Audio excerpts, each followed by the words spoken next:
What's your goal being peace in the world? Peace is right, but I'm not sure you're supposed to say resolution out loud. Good morning and welcome to Morning Joe. This Thursday, January 2nd, we begin with a new year full of the new and the old and a lot of challenges for President Trump. The New York Times' Michael Crowley summed up the president's New Year's Eve like this. It was perhaps fitting that President Trump ended another dizzying year in office with a crisis-driven day of surreal contrasts. One that began with him tracking a Middle East emergency from his golf club and ended with a tuxedo-clad president holding forth about North Korea, Iran, and impeachment, and vaping on a red carpet over the thumping din of party music. In the Middle East, there's increasing danger of an armed conflict with Iran.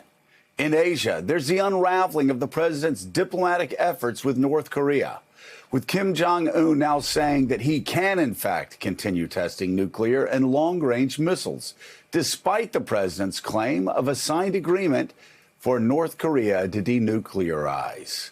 And there's, of course, impeachment, with the president obsessing over House Speaker Nancy Pelosi, attacking her dozens of times on Twitter during the holiday break. When it comes to the fight over testimony in the impeachment investigation, many legal experts say the dismissal of a lawsuit brought by a deputy of former National Security Advisor John Bolton means John Bolton must testify.